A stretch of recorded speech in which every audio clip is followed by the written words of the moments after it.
I am actually showing you our own instance of Celigo Inc., right? The Celigo on Celigo. We run our entire business on this.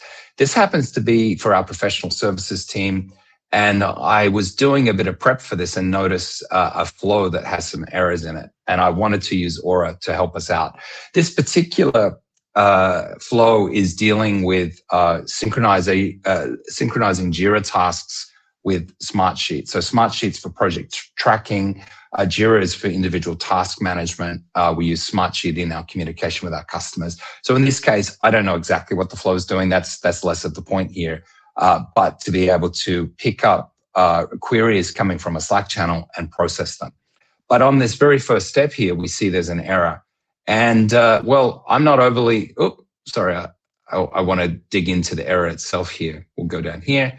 And there are 4 errors. They all look kind of similar. We can see what the request was, and we can see what the response was, and we can see the error fields. So here I am. I don't know too much about this, but maybe Ora can help. So Ora's access just down here, the little sparkle icon, and it can do a range of different things. And I could even, if I'm not sure, I could just ask it what it's capable of. But what I'm going to do is I'm going to select this error, and I'm going to say, tell me about this error and how I might fix it.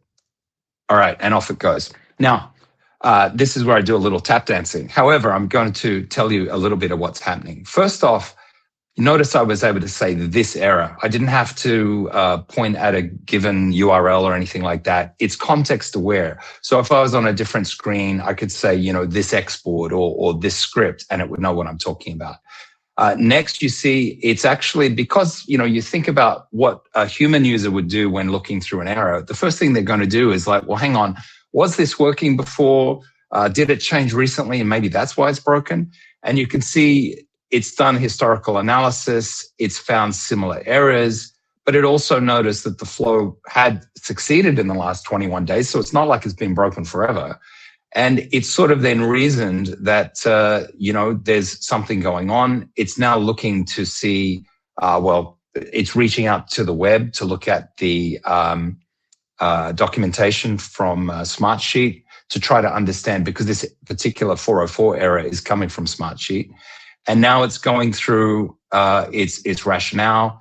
It's actually found various documents, which I could look up, go look into myself. And now it's going, okay, it's done all the research. This is what a human user would do, and it would take some time. I mean, we've all been there. It does take time.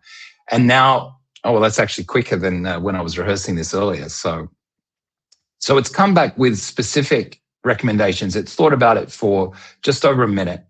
And it says, hey, this looks like a record-specific issue, which is really important. This isn't the sort of thing that is like systemic in the flow. This is particular because it noticed that the flow is running most of the time, just failing occasionally.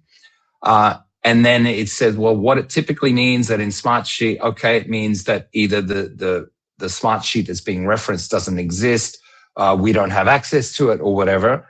And then it's proposing a number of options for fixing it. And of course, just like you've seen with your LLM, you can, choose to go into more detail if you like. We won't get into that, but you get the point. Now, we've seen this be, quite successful because it understands our error management. I could actually say, assign all errors like this to me, and it should, do the search.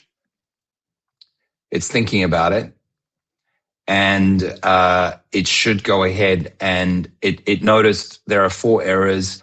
Here's an example of it asking to confirm before it does anything. I click accept, and it just repaints the screen, and you now see these 4 errors are assigned to me.